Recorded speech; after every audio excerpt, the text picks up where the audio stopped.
Hola nuevamente con ustedes aquí en este sábado de la llamada Semana Santa. Y el mundo recuerda como que el jueves a la noche, a medianoche, el Señor es arrestado y muy de temprano. El viernes empieza a ser paseado de un lado a otro, ahora les voy a contar por dónde estuvo, y después es crucificado antes de las 3 de la tarde. Y cuando nosotros leemos el pasaje de la crucifixión de Cristo, nos llena de tristeza, nos llena de estupor ver cuánto fue lo que sufrió el Señor. Ustedes que seguramente han visto películas y más películas de la crucifixión, del sufrimiento de Cristo, y que en algunas más crueles que otras se veía el sufrimiento de Cristo. Pero nuestra intención es que usted no se quede con ese sufrimiento corporal solamente, sino que sepa por qué Cristo decidió ofrecer su vida. Y yo quiero leerles en esta meditación unos pocos versículos que están en Lucas, capítulo 23, versículo 36. El Señor Jesús ya estaba crucificado, ya estaba puesto en la cruz.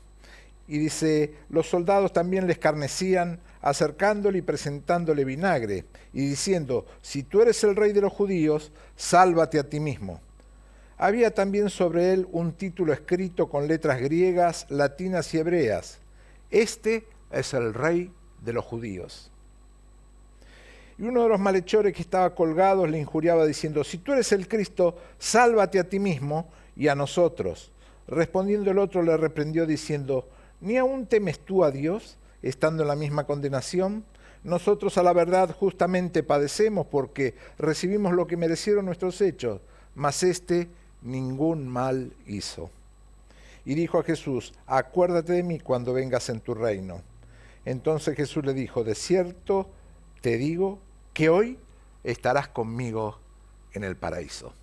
Hasta aquí la lectura de la palabra de Dios. Yo recién les contaba que el Señor pasó por un montón de juicios. ¿Saben por cuántos juicios pasó el Señor antes de ser crucificado? 1, 2, 3, a ver, ¿los ayudó? 6 juicios. ¿Cómo? Sí, 6 juicios. El Señor Jesús fue enjuiciado 6 veces. Y les voy a contar uno por uno cuáles son, porque todos los evangelistas nos dan la luz de todo lo que pasó el Señor Jesucristo desde que fue arrestado esa noche. Apenas el Señor es arrestado, es llevado a casa de Caifás, el sumo sacerdote. Pero su suegro era el sumo sacerdote elegido ese año, Anás.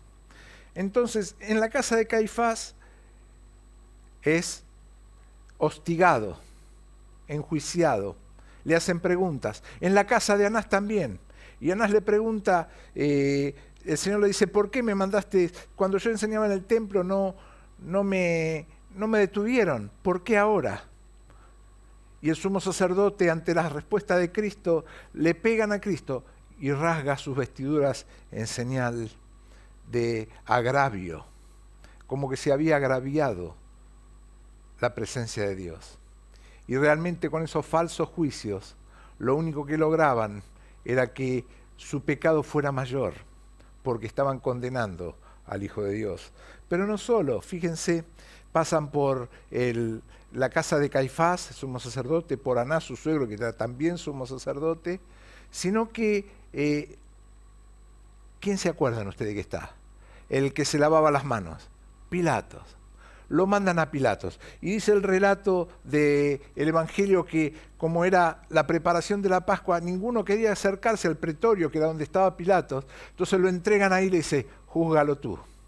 Y Pilatos le dice, ¿eres tú el rey de los judíos? El Señor le dice, ¿tú lo dices? Y el Señor le va respondiendo a Pilatos, y Pilatos no encuentra ninguna causa para acusarlo. y lo devuelve, lo manda a Herodes. Cuarto juicio, Herodes. Y Herodes se burla de Cristo, que no le responde, y lo manda con un manto, como simulando ser un rey. Lo devuelve a Pilatos. Así que fíjense, Anás, Caifás, el Sanedrín. Cuando va el Señor, antes de ir a lo de Pilatos, va al Sanedrín, que eran todos los religiosos y sabios de esa época, van a juzgarlo, que eran los que querían matarlo, porque Cristo los había denunciado públicamente. Así que tenemos a Anás, a Caifás, al Sanedrín, Pilatos, Herodes y el último juicio. ¿Saben de quién fue? Del pueblo. Porque el pueblo judío estaba reunido y Pilatos les dice, aquí tengo al rey de los judíos. ¿Y qué dijeron ellos? No queremos que reine sobre nosotros. Su sangre sea sobre nosotros y sobre nuestros hijos. Y él le dice, ningún mal hizo, no encuentro ningún mal. Y Pilatos, encima, aparte de no encontrar ningún mal, su mujer le dice, no tengas nada que ver con este justo. Pilatos se encontraba entre la espada y la pared. Por un lado estaba su decisión política de quedar bien con el pueblo judío. Por otro lado estaba su puesto jugándose porque tenía una rebelión dentro de este pueblo que dominaban. Y por otro lado estaba su verdad, que sabía que no coincidía con las otras dos posturas.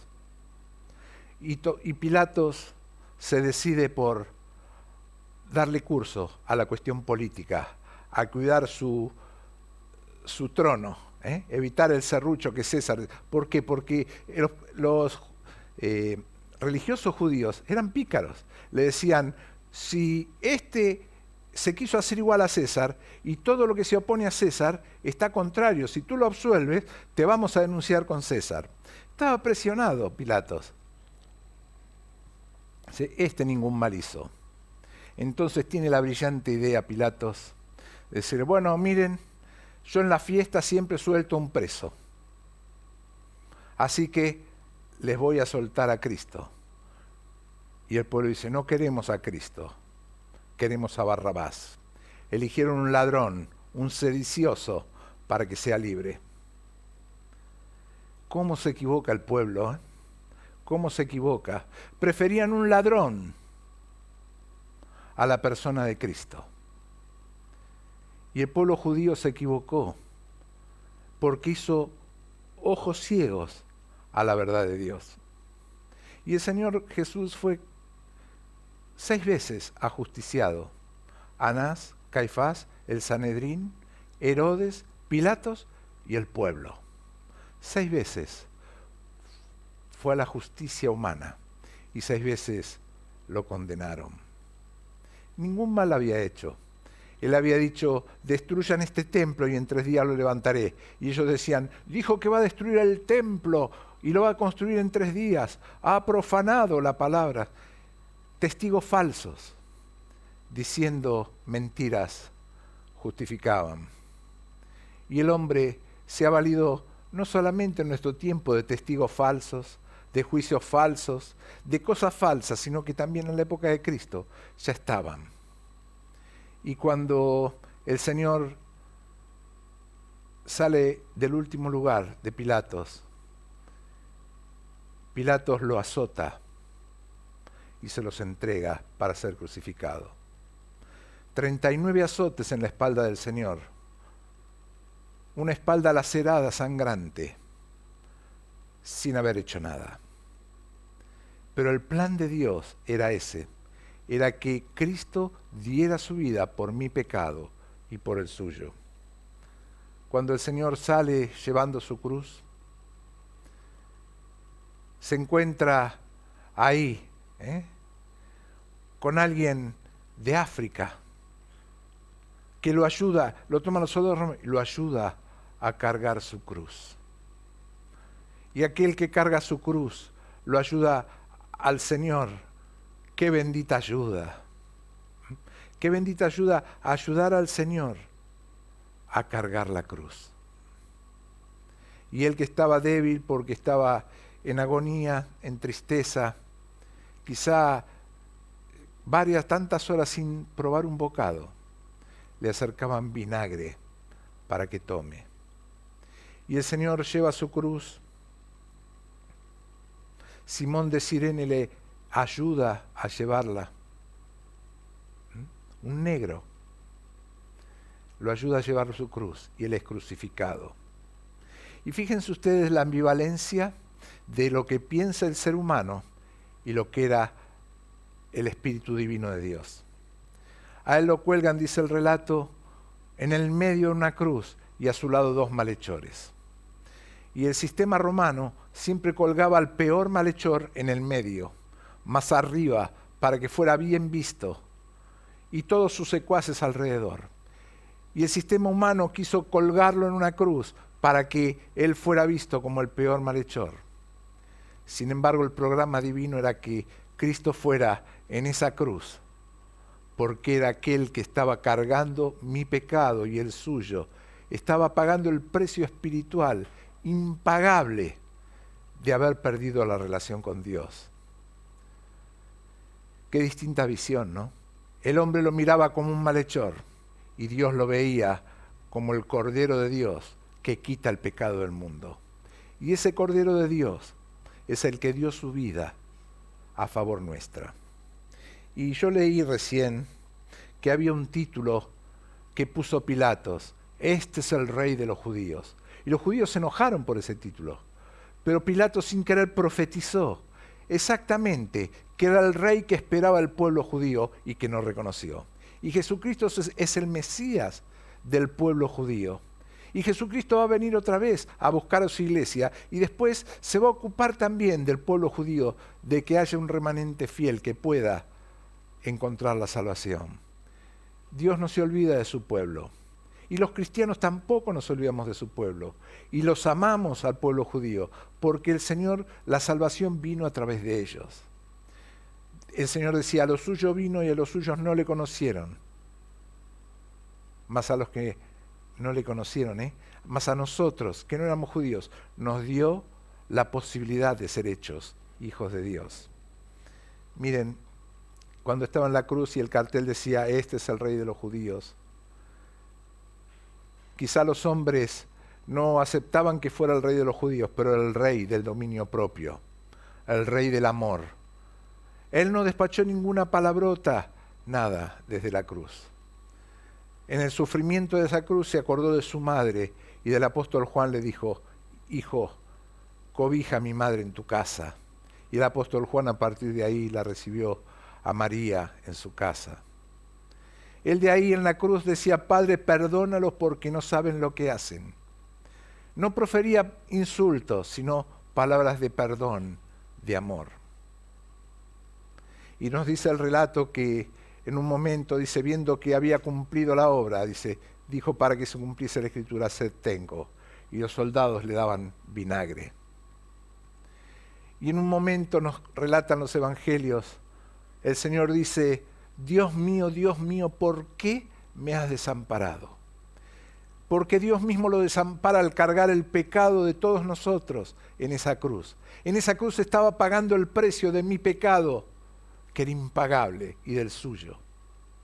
Sí, hasta el pecado más escondido que usted no conoce es el que Dios quiere perdonar. Hasta el pecado más escondido que usted jamás dijo es el que Dios conoce y quiere perdonar.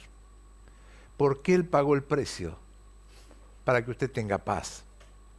Cuando el Señor está colgado en la cruz y están sus dos compañeros de crucifixión, los 2 ladrones, uno se burla y dice: si tú eres el Cristo, bájate de acá y vamos a seguir haciendo de las nuestras. Con tu poder, ¿quién nos para? Y el otro lo reta y dice: ni aún temes a Dios estando en la misma condenación. Nosotros estamos en la cruz porque nuestros hechos merecieron este castigo, pero este ningún mal hizo. Y dirigiéndose al Señor le dice: acuérdate de mí cuando vengas en tu reino. ¿Y qué le contestó el Señor?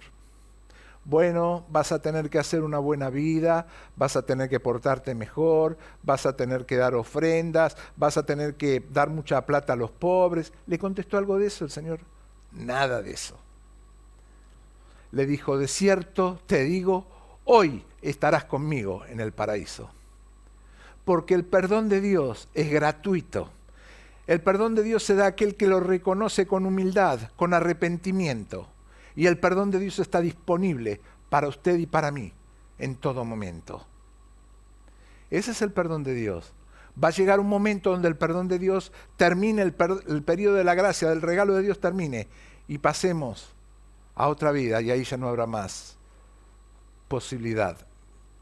Pero mientras estamos con vida, Dios quiere perdonar mi pecado y el tuyo. Y Dios nos da la certeza de que vamos a estar en su casa con Él. Él le dice, de cierto te digo, hoy. No le dijo, pasado mañana, hay que hacer algunas cosas. Hoy, ya, te acepto, vas a estar conmigo en el paraíso. ¿Tiene usted esa seguridad? ¿Tiene la seguridad de que si partimos de este mundo, vamos a estar con Cristo? ¿O es solamente una sensación? ¿O es solamente, y no sé? Yo lo invito a que tenga la plena seguridad si acepta a Cristo en su corazón. Le dice, Señor, perdona mi pecado. Quiero ser como ese ladrón de la cruz. Reconocerte como mi Señor. Perdona mi pecado. Quiero estar una vida eterna contigo. Y Dios le va a decir, bienvenido a mi casa. Bienvenido al Espíritu Santo de Dios que va a morar en tu vida. Porque cuando aceptamos a Cristo, el Espíritu Santo de Dios entra en nuestra vida. Y es la misma presencia de Dios que cambia todo. Cambia tu vida y todas las cosas son hechas nuevas. Ese ladrón no tenía más tiempo de nada. Ese ladrón no tenía pocos minutos de vida, estaba perdiendo su sangre. Pero reconoció justo a tiempo el poder de Dios y el perdón que estaba dispuesto para él. ¿Vas a esperar hasta el último momento? Sabes, en el infierno está lleno de personas que dijeron, más adelante, después vamos a escuchar. Sí me gusta, pero después, bueno, voy a cometer un par de pecaditos más y después me arrepiento. Voy a esperar a ver qué opina mi jefe, voy a esperar qué opina mi esposa, mi madre, mi padre, mi hijo. No demore más. El infierno está lleno de aquellos que demoraron. Satanás nunca le va a decir que el mensaje de Cristo es un mensaje malo, pero le va a decir, déjalo pasar, más adelante. Más adelante. ¿Vas a hacer eso? Este ladrón vio que se le iba su vida. Estaba perdiendo la vida y se aferró de la promesa de Cristo. Acuérdate de mí cuando vengas en tu reino. Señor, me arrepiento de mis pecados. Confieso que he pecado y te pido que me perdones, porque tú eres el único que puede perdonar pecados. Porque todo pecado es contra Dios y todo perdón viene de Dios. Y este se aferró al perdón de Cristo. Ojalá que usted pueda hoy aferrarse al perdón de Cristo y decirle, Señor, perdona mi pecado.